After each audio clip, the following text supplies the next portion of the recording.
We saw the smoke coming out like crazy, and we got to fly there on the from the if you collapse and open really hard, for sure it will break. Yeah. When it comes to learning the acro sport, as you said, you start with SIV maneuvers on a regular glider to know how it feels when it's not above your head. But how far does a high V glider go in the role of acro paragliding?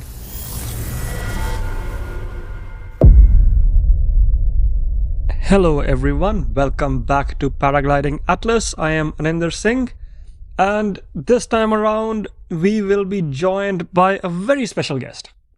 This guy happens to be an inventor, a creator, an inspirer, and most importantly, a lover of paragliding. How often does it happen that we go out and say that there's an itch to invent something today? That I feel like I should revolutionize the thing that I'm doing, or the sport, or the field that I'm in. And there are a handful of men and women out there who are still challenging the status quo and trying to increase the fun factor while staying within the limits of flight envelope. And Raúl Rodríguez is exactly one of them. He went out and believed in his way of life when majority of the community was giving him shit for what he was doing. Imagine landing at a comp and 70% of the gaggle or 90% of the pilots there just being pissed by you saying that you're flying very dangerously, you're going to kill yourself and blah, blah, blah. And then, yet, regardless of all of these challenges, you have the will, you have the motivation, you have the belief, most importantly, to say that, you know what, thank you for your concern, but I'll keep going.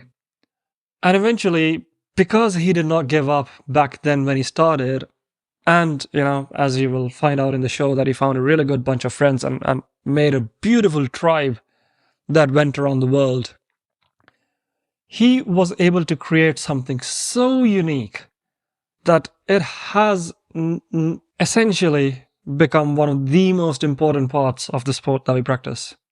Inventing acro wasn't easy, and streamlining it into the main teaching and trying and make a living out of it was a world only existing in dreams. But as we all know, if you dream hard enough, if you believe hard enough, you find a way to achieve it hard enough. I don't know if the last part made sense or not grammatically, but yeah, dream, believe, achieve is the mantra, and Raúl Rodríguez seems to have lived it to the fullest. So without further ado, here's presenting episode number 4 in the series Risk versus Reward with one of the true legends and a great person to talk to, Raúl Rodríguez. I hope you like it. And if you do, please consider dropping in a like or a subscribe or even better rating. Yeah, that was a call to action that I just had to, Spotify has been giving me too many emails and prompts on how to grow my podcast. And they were like, bring out call to action to your audience. And I was like, all right, fair enough. So here is the first call to action, ladies and gentlemen, boys and girls, and everybody along with them. Risk versus Reward Part 4 from Paragliding Atlas. In your ears right away. Raúl Rodríguez, 5 times world champion, 6 times acro world champion, and now an owner of a paragliding school. Who are you, sir? And how did you get to be this awesome in life? Hello, nice to be here. And yeah, it was a long way to make all this.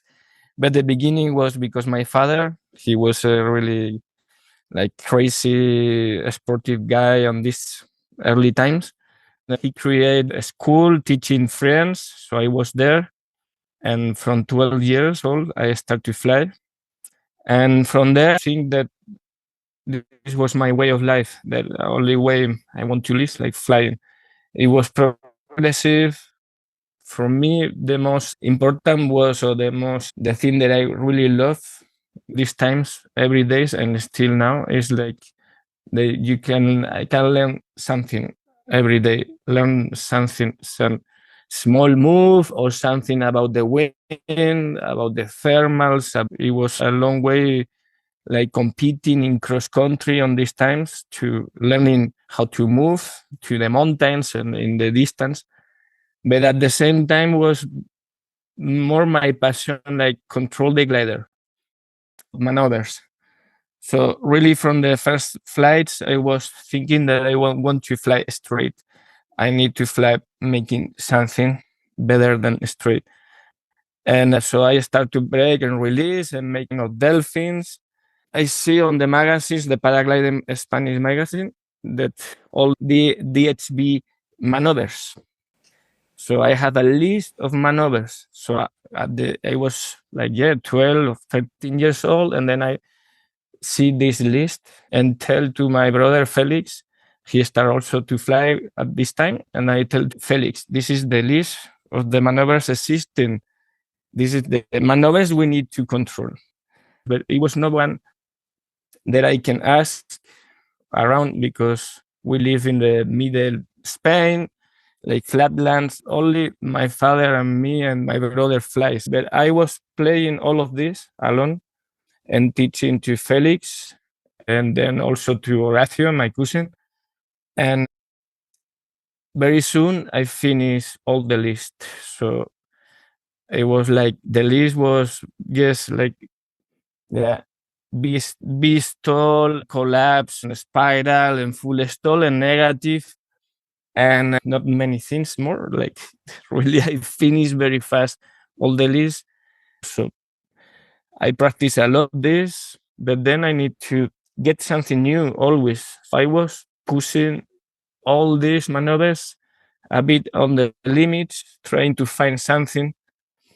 I start with the negative because dynamic moves was the loop, the most top. But then I found in the negative something like different, like a negative that goes around me. That at the end it was like 1 year playing this negative, and at the end it becomes the set. The negative, the glider in one side spin, so the other side flying. It was around me, and at the end I released a bit more, and it was like a set. It takes 1 year, and from this set, I understood that I can do set asymmetric and tumbling for sure. And at the same time, I was playing negative to pull, keep, pull, release. So Misty Flip, Mac Twist. And I was like this every day trying something different. I see the videos that we was filming, all the history we was filming with these mini cameras. And when I see every day is my flight, it was like crazy, trying many things every day. But the important thing really on this time was the family team. Like we create the SAT team, safety acro team, with these cross-country pilots that likes acro. So Richard Galón, Daniel Crespo, Felix, Horacio, David Hero, many, a small group like this, just to be close and play acro, watch each other's, and learn from the team, from the group.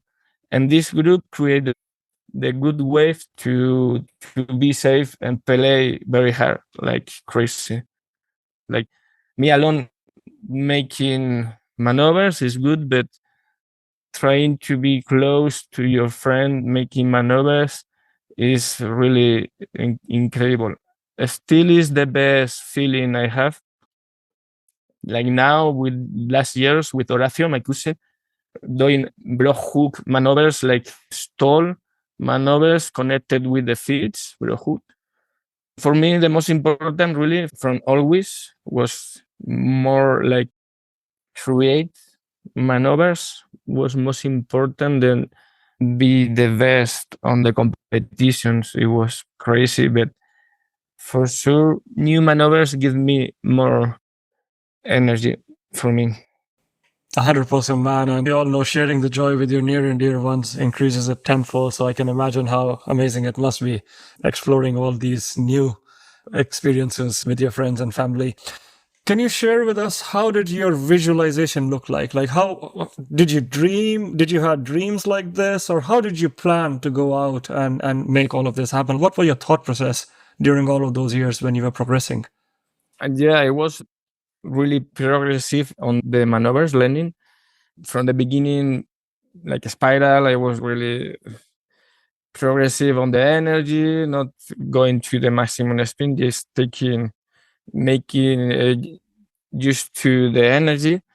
But at the end, when I need to create something new, like a sat or tumbling, but it was in my mind already to make a tumbling because yeah, why not? Hang glider can do a tumbling, a airplane can do tumbling.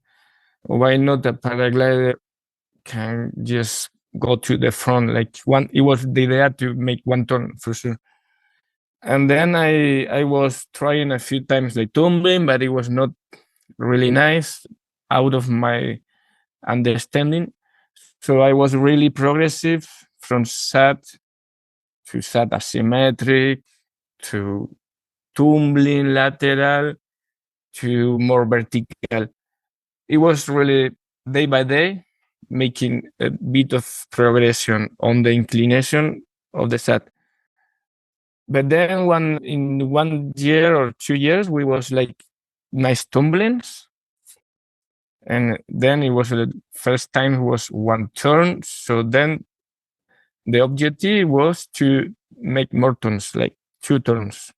So it was at the beginning only one turn. Then we start to try to make 2 turns, then 3 turns. So I said to Felix that the only new way to go to tumbling that I was in my mind is to go totally straight. Because if now I can keep a tumbling like a bit lateral 3 times, why not to go totally straight? But I was never thinking that it will be more than one turn. I was like, yeah, okay, it will be straight, totally straight. Release from hands, center. Okay, one turn will be one turn, and then I don't know what will happen. But then it stay into infinity. Stay like 1, 2, 3 until 8 turns without stopping. So the same energy all move every time. I land and then I say, this is the infinity, the maneuver, the name happens to my mind because you can keep forever infinity turns.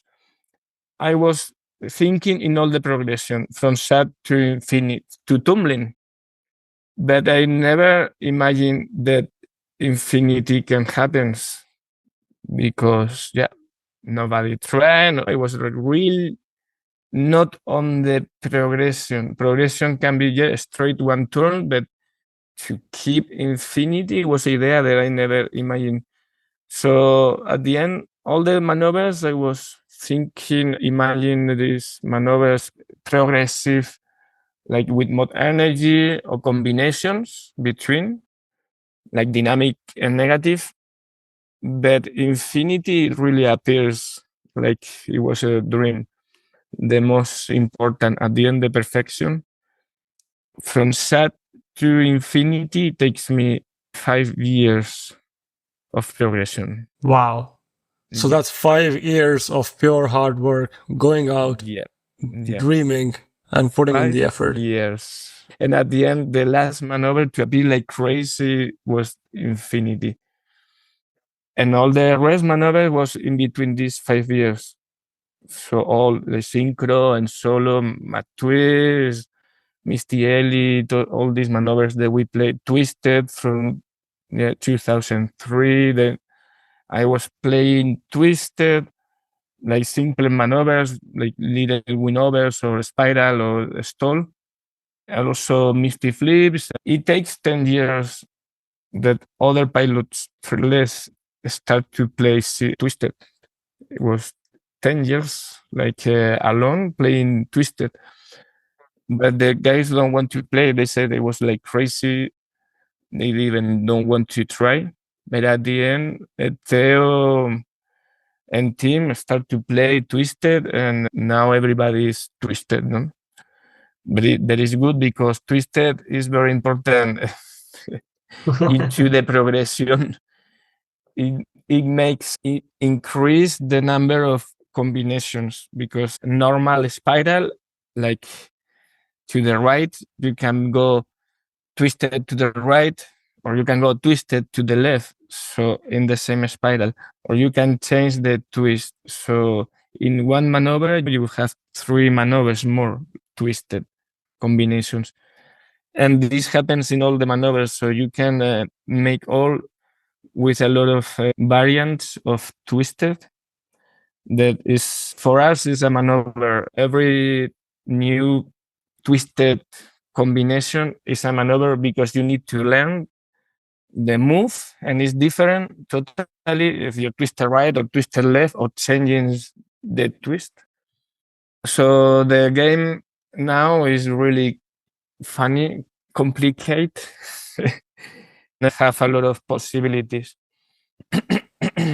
Sorry. Sounds amazing, Raul. But before I move on to the equipment part, I just want to figure out, let's say these 5 years of hard work when you guys were inventing from the beginning of something outside the DHV safety maneuvers. Everyone around you must be questioning your moves, as these guys are just pushing the limits way too much. Why are this being so stupid? Like even today, if somebody tries something out of the box, people are like, just don't do this. You're going to kill yourself or something. So the risk must have been pretty high. And I understand you were working hard to make sure you were diminishing the risk as much. But how did you manage to stay safe during these years of progression? And what was your strategy to try and keep everything under control? And you and everyone around you of the acro team as well. So how did you guys stay within the limits of paragliding while you were chasing this? Yeah, it was like you said, it was at times that we was pushing the limits, and for the rest of the world we was like a crazy boys. Even for the professional pilots, like the HV pilots, was telling that the full stall was not possible to control. Things like this, like it was maneuvers that you cannot control. We was already controlling all these maneuvers, so the way to be safe was really to be progressive on the control, like not to be trying to not push too much the limits, just to push a little bit more every day by day, just a little bit more than the day before or the flight before. Because always when we try to push a lot more, it was like not control situations, you know? We have a lot of crashes anyway, rescues, a lot. Even I crashed with one friend, Pablo Lopez, 100 meters high, making synchro. So we cannot use the rescue, and both crash. It was like, yeah, I don't break nothing. Pablo break only the back side, yeah, a bomb. But yeah, it was difficult to manage the risks. Yes, sometimes it was question of lucky. When we push the limits hard, it's difficult to not have the risk. Even many times I was close to really crash, so close many times. So wow, today was lucky, no? Like every day is wow, look this. I almost crashed to Richard. Wow, for a meter. I almost crashed to the ground. But the thing I want to tell you, yeah, was that everybody around was telling us that we are crazy. Even in some places, we cannot do acro because it's forbidden, or organizations telling me to test the wind. Then I go and make acro, but then I make acro into the competition and the cross country competition, and always telling me like that I cannot make these things. So it was a big fight from boy. against the rest of the world, me making maneuvers that they don't understand, and the rest coming to me, please, Raúl, stop this. You are crazy. Like the best cross country pilots in the World Cups comes to me many times and tell me this, or Raúl, you are crazy. Don't do these maneuvers. Or but at the time that I found the set and the rest of the maneuvers, like these times, nobody more tell me this. You're crazy. It was different. From the time I invent the maneuvers, the new maneuvers, the people come to me and tell me, "Wow, Raúl, congratulations and thank you." More and more, the people that come now, the new generations, give me like feedback as crazy that acro changed their lives, and thanks for maneuvers and all this. And this is what really makes me happy, for sure. The feedback from the people. And then about to manage the risk, we was on the progression of way of progression about the learning crash and learn something.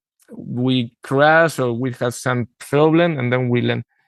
So we put two rescues, and at the beginning was only one rescue, but then we saw the rescue goes on the lines, so maybe two rescues to have two opportunities. Then how to use these rescues. The Rogallo appears. It was so important.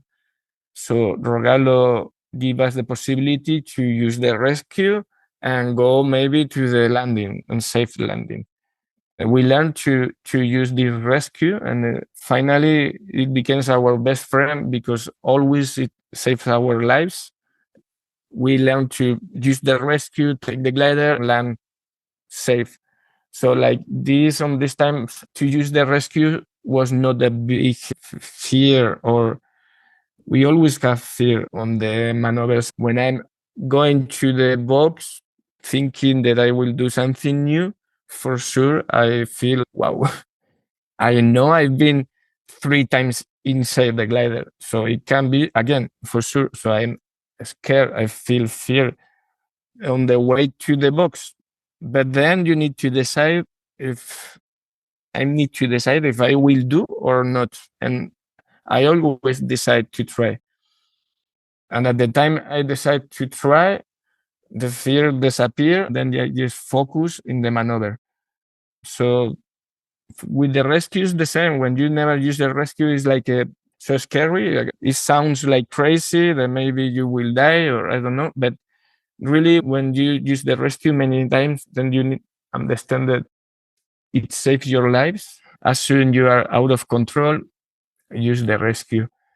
And this also, Orgaña, it was a crazy and nice casualty to be there because we was the first to be there when no acro pilots existing. So it was in this maneuver like 4 years alone, like the sub team.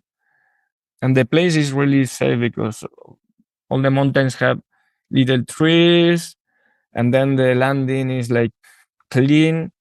So we learn how to use the rescue in this mountain. It's important also the group on this situation. When you use a rescue, like in Orgaña, a lot of pilots flying there. So when someone uses the rescues, everybody looking what's happened.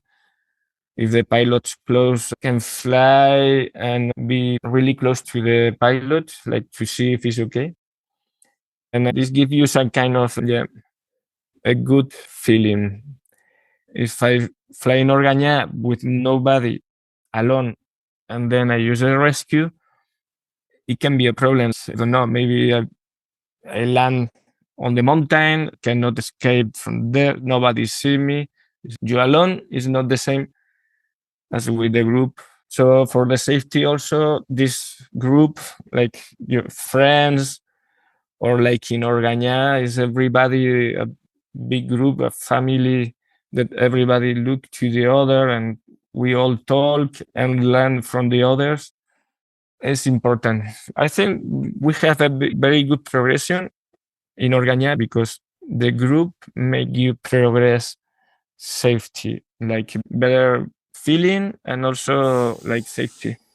100%, Raul. I think teamwork makes dream work is the saying that comes to my mind. And that's what you guys did. You, as a team, you made your dreams a reality in the sport of acro. But tell me something about the early days, Raul. Let's say that 5-year period when you had World Cup pilots coming up to you and saying that, hey, you're doing something wrong and don't do this, you're going to hurt yourself and all. How did you manage to shut away all that negativity and still focus on your dream and passion? Yeah, it was a question of belief in me. They really need to believe in me. It was the best pilots on the world coming to me and telling these things to negative words. But I know what I'm doing. I know that I control these guys. My response was like, okay, you tell me that I cannot control my windovers like this, but I see that you cannot put the glider on the side. So for me, are you the guy that are crazy flying that don't know how to control the glider in all the positions? So I know really what I was doing, and I was just like passing away these things, continue with my focus, and it's still the same because it's crazy. Sometimes, even for me, the things that the ideas I have are crazy. Then I need to tell to someone like Horacio, okay, Horacio, we go to SAT together, connected with the fix, and then it's okay. Really, we want to do this. What if something happens? We are like close. We will just crush each other. But I need to believe in me because if not, it's like always about the question of fear. If I'm scared to die and I don't try, for sure, if I don't try a new thing, a new idea, because I'm scared, my evolution is stopped, is done. So it's only a question of fear that you need to try. And you always, for me at least, I was really scared to try something like a SAT fusion with Horacio. Really scared that how we will escape from this maneuver, or but at the end we tried and it was okay. Like we don't crash. So this fight against the fear, it's always when you try and you see that it's not like you thought that you will die, it helps. Like it's easier and easier to cross this limit because we crossed many times. How many times we said maybe today is the day that I will die? Because yes, I will try to do this, and I know I can go on the glider or can go to my friend. It always is passing in these thinkings on the mind. But we need to fight against these negative vibrations and just to focus on the idea, on the way to make it. But yeah, I really like very obsessive with these things. If I want to try something, I for sure will go. Doesn't matter the risk because is I needed to try everything. Yeah. Do you have any sort of mental preparation that you prepare for high risk situations? Let's say the latest maneuver that you did with Horatio, like legs locked SAT maneuver. Was it SAT or was it something else? Yeah, SAT. So let's say the one which got you bronze in the latest World Championship. How do you mentally prepare yourself? What does your training regime look like when you try to go into these brand new situations which are alien even to you? Like how do you navigate that one? Yeah, we just before to make to this try, we made a lock with the legs locked, a spiral, like very strong spiral, like 360, but with the gliders really diving. So it was a feeling that it gave me the point to tell to Horacio that we can go to the next step. And then we just prepare thinking about the maneuver together, trying to see all the possible situations. If we go to shut, if I break too much, if I want to release, then if I release, what the gliders do, pulling down or is pulling up. So we just talk a lot about the maneuver. And the night it was like difficult to sleep. thinking that we will try this thing the next day. But at the end, it was, really like always to on the way to the box. Wow, why we want to try this? No, the thinkings like why maybe we crash. I don't know, but it's always the same. As soon as I start to make the maneuver, all the fears disappear and just focus on the maneuver, focus on the glider. So there's no way to have fear. But the preparation is more like mental. Yeah, imagine the maneuver in your mind as many times as possible with all the variations. Got it. Can you talk to our audience a little bit about how this mental preparation or the flying in the air has changed over a period of time? Let's say you've been doing this for nearly 30 years now. And how have you as a pilot evolved in this decision making when you were a teenager compared to what you are now? Although you're still winning podiums. Yeah, it changed, always changed for sure. I think when I was 20 years old and pushing all these limits, it was like really pushing a lot, crazy. But I still feel the same sometimes. Like this summer, I was pushing the limits a lot with Horacio in this synchro, trying this SAT fusion. But during the summer in Orgaña with the Jose, a Colombian guy, that we fly together close, really close into the lines, crashing the gliders all the time, like a different way of not really maneuvers, but different ways of flying close, like trying to be inside the glider as much as possible, grab the gliders, touch. So we was really crazy. I pushed the limits really strong there against Jose, but also I was feeling good enough to play maneuvers close to the ground, like a proximity acro. It was an idea that I had from a long time, thinking about making in a mountain with the snow. But it was in order taking energy, 360, touching a tree, a misty flip, and then touching tree, misty flip, tree. So attack the mountain into maneuvers. And this was really scary, really impressed me a lot, because on the way to pull the misty flip was like maybe 20 meters from the mountain, so I cannot make a mistake, like not a rescue possible.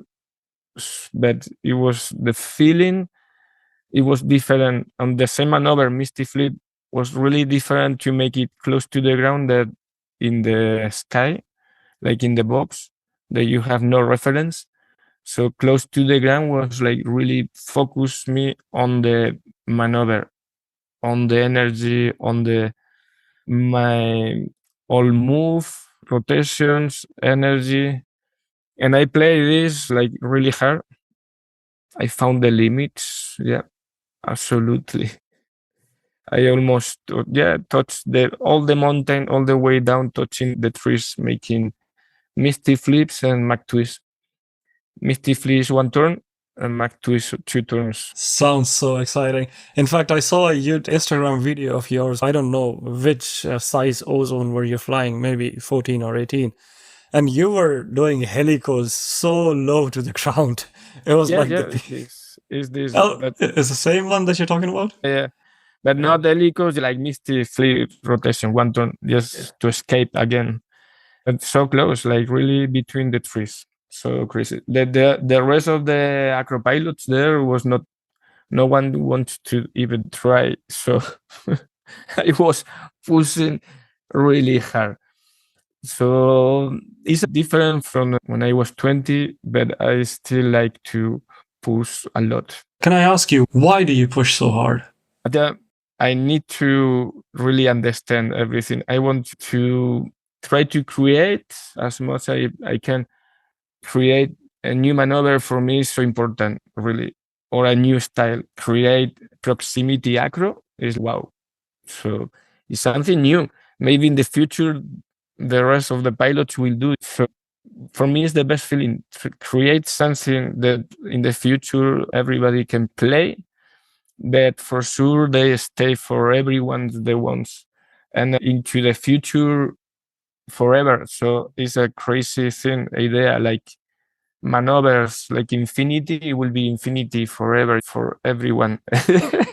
And this makes me really happy. Wow, what a way to cement your legacy in the sport, I would say. Proximity acro. God, that sounds super exciting though, because I'm just a cross-country pilot, and when I fly close to the terrain or just close to the treetops, it's a whole different feeling than flying super high up where the reference point does not exist. So I can just imagine how much adrenaline you must be chasing when you're doing all of these acros so close. Crazy. I was in one, maybe I do 2, 3, 4 consecutives, and then I need to stop because my hair will explode. At the end, I get used to, and I can do all the mountain down, but then I'll land like crazy. Wow. 10 maneuvers at this level, 10 base jumps. Wow, I can imagine. Acro paragliding is a whole different scenario compared to any other form of flying.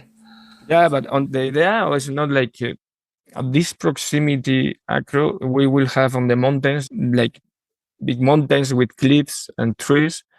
So I can make lines that it will be like unique lines, like a proximity with also infinity. If I have a cliff that I can do close to the trees, and then side of the cliff make a few turns in infinity, and then fly back, and then it's like acro proximity. So the lines will be crazy. But this winter I want to play on the snow. So God, needless to say, looking forward, Raúl, and I'm pretty sure all our listeners are as well. So I think they can chase you on Instagram and see all your adventures there, right? Yeah, for sure. Amazing. No, the idea of the proximity is really proximity begins to mix it with the snowboard, okay, in the snow. Because I love snowboard, and then paragliding and snowboard is a nice combination to play in the mountain, like touching, making acro and snow, like kind of this. But it's like question of need to try something different always. Yeah. Were you a very restless child when you were young? Because usually that is how how these kind of people are. You know, they can't sit in one place for too long. So were you one of those kinds when you were growing up that eventually you turned out to be the coolest acrobat in the world? What? Sorry. I'm saying, were you a very impatient child when you were young? Yeah, absolutely. I need to, the place I am in now is my parents' house in Albacete. It's a small city in the flatlands. So I was like trying to escape from this small city because there's nothing around, not trees even, not rivers, no mountains. So I always want to stay out of here and fly in the mountains. But also I need to always create something like inventions. I have sewing machines, so I make the acro handles that all the acro pilots has now. It was my invention because I need something different than a normal brake handle, or the base system, because I think I was looking at the base jumps, and then I thought that it can be good to have a base jump also in the harness. So I go with a rigger and create the first base system. Like this, I need to always create things. I have a lot of ideas like crazy. Cannot stop. And then I need to find because the videos and the pictures are not good to express even maneuvers or moves. So better just making painting or designs on the computer a lot also with the acro maneuvers and birds. So yes, also that I have a list of maneuvers that I always from this list. Sorry, list. I have the list, so increase the list, and I play with the in the Excel with group of maneuvers and maneuvers combinations, and the list is so big, really. Now I have more than 4,000 possible combinations. Wow. Yeah. So That's and the biggest secret I've heard in the world of paragliding, Raúl. yeah, no, it's increased. Yeah, more than 1,000 solo and like more than 3,000 synchro. But the thing in this list that all the time that I go to the list to check, then it increased because I see more combinations because we have new combinations, so I can put there. So the list is always increasing. I stopped to this 4,000 are like 2 years ago. I stopped to check the list and I decided that the number is like increasing to infinity. This is my conclusion. But for the moment, we have a lot in this list. Maybe we need a few generations to make all these maneuvers. Like it's so big with pilots, synchro, 2 pilots, 3 pilots, maneuvers of groups. There are too much, a lot, infinity of possibilities. I'm sure. But do you have your favorite ones from the list? Do you have like top 5, top 10, which you can tell our listeners right now? Yeah, but the best are the first ones for sure. Infinity or Misty Flip and Math Twist are the best for sure because are the basics move like different feelings like straight, totally straight, or 1-2 rotation or full power rotation Math Twist, and then synchro bro hook is crazy. Like really connect to your friend and maybe just fly straight, and then it's crazy. But making maneuvers, wow.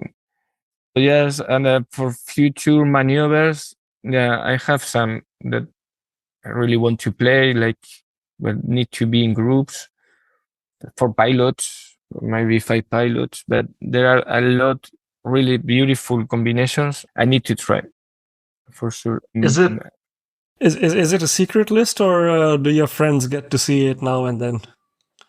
Secret? All right, fair No, enough. but I think it's important not too far to put this list in public, and like this we can all go to a new trick or try to, because there are a lot. If you had the level and you can try, why not? You go to the list and then, oh, maybe I can try this just to be faster on the evolution. But yeah, for the moment, it's just like a Excel with names. So to make the list, I need a lot of work to put every maneuver explanation with some kind of draws of pictures, because if not, are only names. But it can be, yeah, yes, a work that I need to do for sure. Raul, before I proceed to your school and imparting knowledge to the next generation, I quickly want to touch upon the topic of equipment. Gliders have come a very long way since you guys started. And of course, you were practicing on very different technology of wings. And now the wings are getting smaller and smaller. We have 14 square meter acro sizes. So, how have you seen the technology in acro paragliding evolve? And is it getting safer or is it getting more exciting? The evolution was like first acro glider that I have.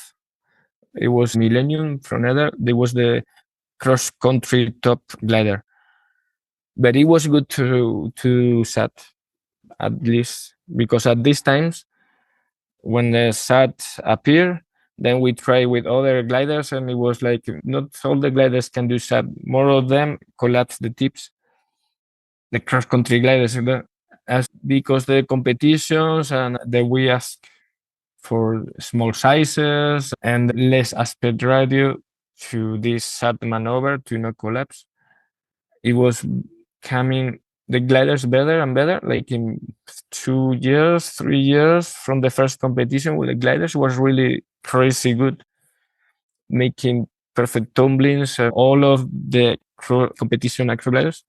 If you stall and release, it will pass under you. Maybe you go on the glider because you make it in the good time, but it means that these competition gliders are really technical and dangerous. If you no control, if you make a stall or misty flip and you forget to break the shooting, you can go on the glider.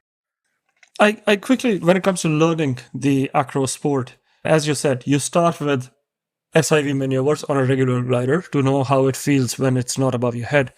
But how far does a high V glider go in the role of acro paragliding? Can a high V glider do majority of the tricks but tumbling? Better, yeah, can do their tricks, but it's like more aspect radio, so you need more control. It's not designed for maneuvers. Like simple stall, fly backwards. If I have a glider with low aspect radio, the tips are really solid. But be with a lot of aspect radio, even if I'm really good on the brakes, tips will go to the front. And then, so they can do the maneuvers, but not that clean as acro gliders. For sure, the acro gliders are the gliders perfect designed for stall and fly backwards, because dynamic maneuvers every glider will do. Okay, dynamic, doesn't matter, competition, cross country or a glider, What is dynamic maneuvers? like spiral and windovers and loop. These are dynamic, the positive flying. But then the problem is when a negative flying, like stall. If the glider is not designed for stall maneuvers, like it moves a lot, is not clean, and then it's not flying backwards, like stable. It's super unstable. So for this, a glider that have low aspect radio is much better. Like a glider, school glider, you will stall and then glider will stay open. Yeah.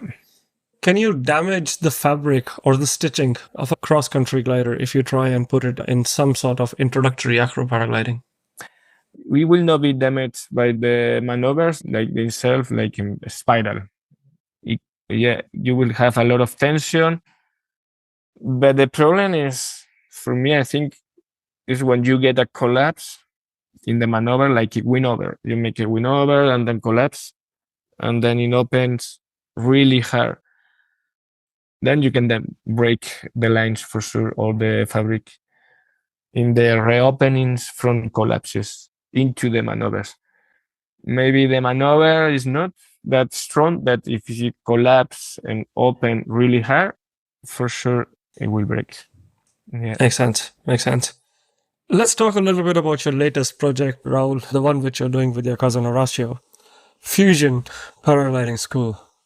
Tell us about this brand new epic journey that you both of you have started on about sharing the knowledge, and how is it going so far?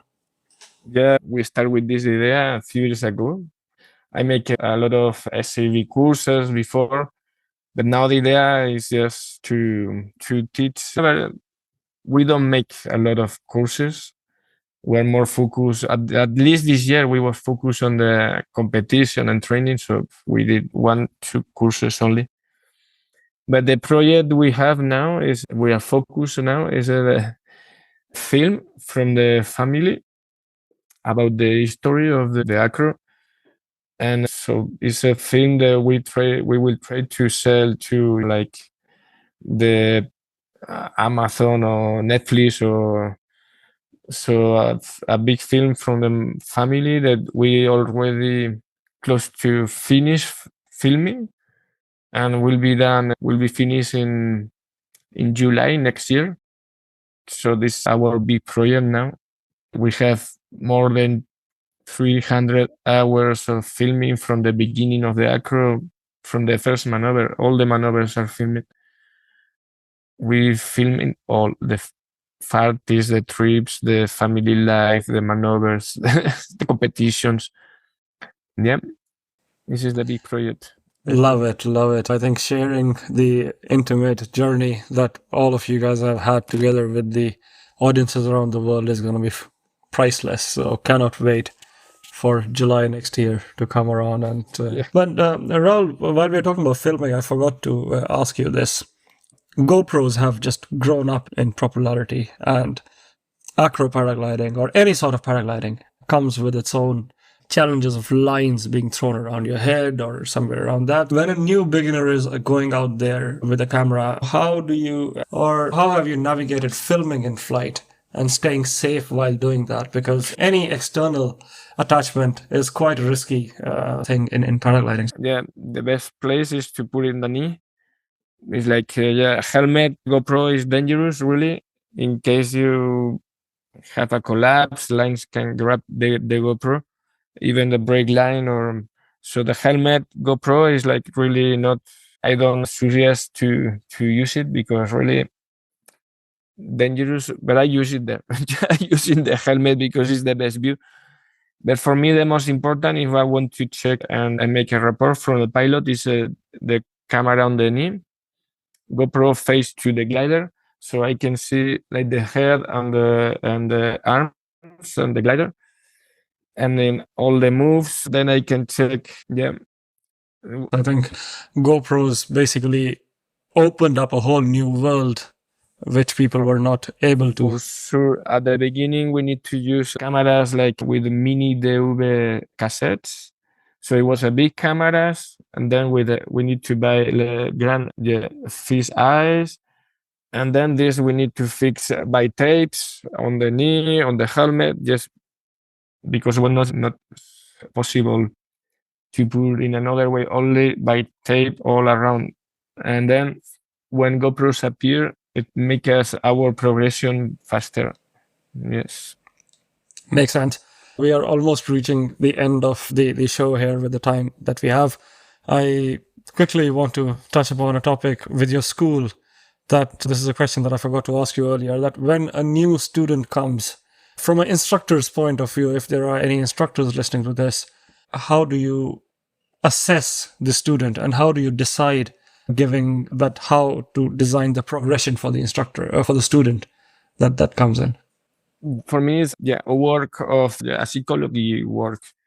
I need to go in everyone and then make a simple routine for the first flight and ask a few maneuvers, very simple, a spiral, soft, or delphins, or collapse. Then from this flight, I can see if the pilot is pulling, is feeling comfortable or not into the energy. It's very personal work. Like every pilot have his own fears and limits. So I try to not push the limits. I try that the pilot push the limit himself. Something like this is my way of checking. True. Do you say no to some students as well who you think are like not ready to be a part of the course yet? No, but the course for sure is for every level. It's not a question of level, or I think every pilot is ready to go for this. The objectives are like learn something new, learn something about maybe control the glider, but not means that the pilot need to make all the maneuvers. So for me, every pilot is welcome. So Yeah. I think, anyways, any of our listeners who are curious about what we are talking about, they can head over to the website of the school called fusionflyingschool.com, the link to which will be posted in the show notes below. So feel free to check out Fusion Flying School. This is a joint venture by Raúl and Horacio in sharing their knowledge with all of us and making paragliding and acro paragliding a better place in altogether. I think with that, Raúl, we are coming to the end of this show. So before I let you go, I would request you, as I do to a lot of my guests, can you share one story that has stuck with you throughout your career? This story, well, for me, the most important about flying is like friends and of course a connection with the nature. And I think one of the stories is the most exciting story about connection with the nature was in a trip with the sub team in Chile. And then we was all together with like 10 pilots traveling for Chile. And we arrived to a volcano to 3,000 meters high, Pucón volcano, full snow. But then, and it's an active volcano. So we saw the smoke coming out like crazy. And we got to fly there from the volcano from the bottom. So we go to the rotor side, which was the only place that we can go by car. So we really take off from the lee side, but it was front wind on the bottom side. So we all take off, trying to reach the volcano, the top, like all the sub team trying to see the magma, the volcano, but it was super turbulent, collapsing, crazy.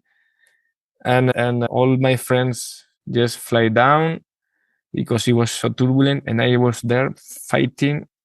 And at the end, I can climb over the volcano and go just over the volcano and see the magma.